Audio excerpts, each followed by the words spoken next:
Di banyak negara seperti Tiongkok, seiring pertumbuhan ekonomi dan populasi, kepemilikan mobil pun meningkat.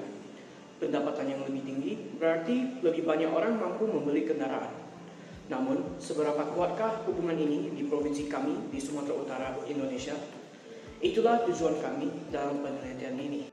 Kami menganalisis Sumatera Utara dan provinsi-provinsi tetangganya dalam periode 2015 hingga 2023 menggunakan data PDRB dan mobil per 1000 penduduk yang diambil dari Badan Pusat Statistik Indonesia.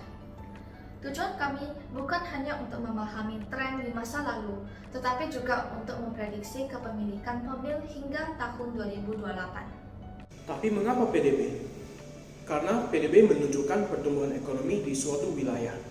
Artinya, ketika masyarakat menjadi lebih kaya, pengeluaran mereka akan beralih dari kebutuhan dasar ke barang-barang yang meningkatkan kenyamanan dan mobilitas, seperti mobil.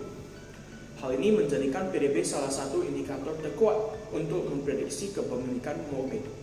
Kami berhipotesis bahwa seiring meningkatnya PDB, kepemilikan mobil juga meningkat. Untuk menganalisis data, kami menggunakan model panel dinamis oleh Orellano Bond dengan Generalized Method of Moments, GMM. Metode ini sangat berguna untuk data panel dengan variabel tertinggal seperti PDB yang dipengaruhi oleh nilai di periode sebelumnya. Karena mengoreksi bias nikel, menenangi endogenitas, dan juga menghilangkan efek individu yang tetap. Hal ini menghasilkan estimasi yang kuat sehingga prediksi kami lebih dapat dipercaya.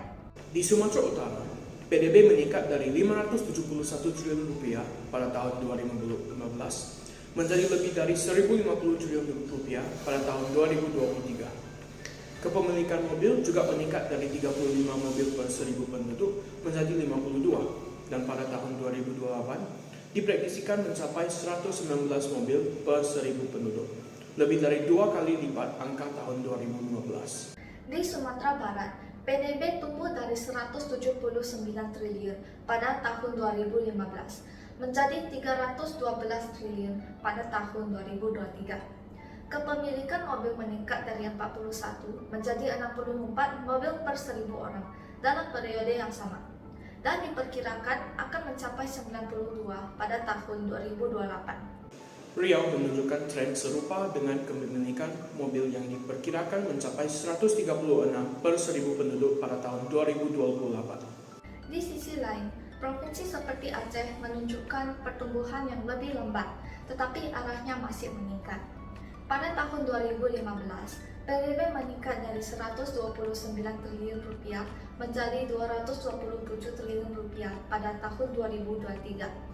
Sementara, mobil penumpang meningkat dari 26 menjadi hampir 37 mobil per 1000 penduduk. Pada tahun 2028, diperkirakan akan mencapai 43 mobil per 1000 penduduk. Tren keseluruhnya adalah bahwa data menunjukkan pola yang konsisten di mana pertumbuhan ekonomi mendorong peningkatan kepemilikan mobil di semua 4 provinsi. Tapi, apa yang ingin kami sampaikan di balik arti dari angka-angka berikut adalah pada tahun 2028, jumlah mobil di Sumatera Utara akan terus meningkat. Hal ini memberikan peluang dan tanggung jawab untuk merencanakan masa depan di mana para pembuat kebijakan dan pelaku bisnis harus bersiap menghadapi dunia yang semakin padat dengan lebih banyak mobil mobilitas dan tantangan yang harus dipecahkan bersama seperti konsumsi bahan bakar yang lebih tinggi dan kemacetan lalu lintas yang lebih besar. Dengan demikian, kami mengucapkan terima kasih.